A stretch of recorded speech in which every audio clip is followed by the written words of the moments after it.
Өдөр өдрөөр хэрэгжүүлэх сургамжууд. 4 сарын 4 бид итгэлээр ойлгодог. Еврей 11:3. Бид итгэлээр ойлгодог. Энэ үгс нь сүнслэг амьдралын тулгуур зарчмуудын нэг юм. Бид эхлээд Бурхны үгэнд итгэж, дараа нь ойлгодог. Дэлхий харах нь итгэл гэдэг бол Бурхан, итгэх нь харах гэдэг. Эзэн Есүс Мартад "Хэрэв чи итгэвэл Бурханы алдрыг харна" гэж хэлсэн. Хожим нь Томост хандаж "Хараагүй атлаа итгэсэн нь ерөөлтөөе" гэж айлцсан. Илч Иохан "Мэдээсэй гэсэндээ итгэдэг та нарт үүнийг бичлээ" гэж бичсэн. Эхлээд итэг. Тэгвэл мэдэх болно. Билли Грэм энэ зарчмыг хэрхэн ойлгосон тухайгаа ярьсан байдаг. 1949 он. Надад Библийн талаар маш олон эргэлзээ байлаа. Библиэд илэрхий зөрчилтэй зүйл олон байна гэж би бодлоо.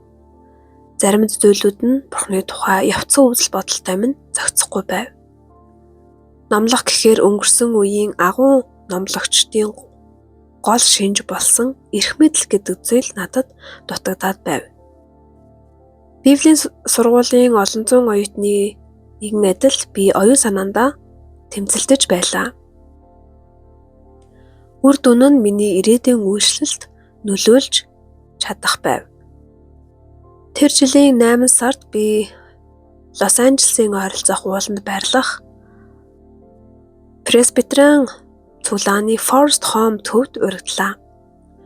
Ойн жимээр ороод модон дунд алхаж явахдаа би Бурхантай барилдаж байснаа сандаг.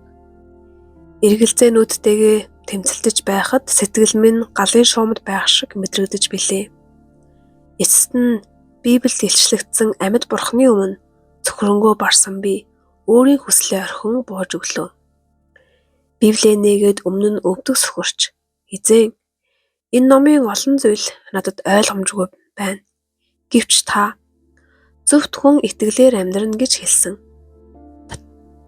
Танаас авсан болгоныг би итгэлээр хүлээн авсан. Яг одоо энд би Библийг таны үг гэж хүлээн авч байна. Бүгдийг нь хүлээн авч байна. Юу ч үлдээхгүйгээр. Ойлгохгүй зүйл гарвал илүү ухаарал ирэх хүртэл тэр хэсгийг нухацтай тунгаан бодно. Энэ нь таны таалалд нийцвэл таны үгийг тунгаглах эрх мэдэл өгөөч. Тэрхүү эрх мэдлээр би нүгэлт хүмүүсийг синхруулж нүгэлтнүүдийг аврагч руу эргүүлье гэж залбирсан.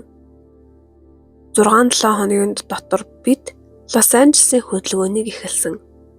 Одоо энэ бүхэн түүх болжээ. Тэрхүү хөдөлгөөний үеэр би үйлчлэлийг минь өөрчилсөн нууцыг нээсэн юм.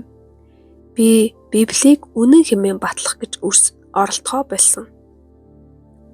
Бодол дотроо би үнэн гэж хатуу итгэсэн бөгөөд тэрхүү итгэл сонсогчд руу минь хүрч байлаа.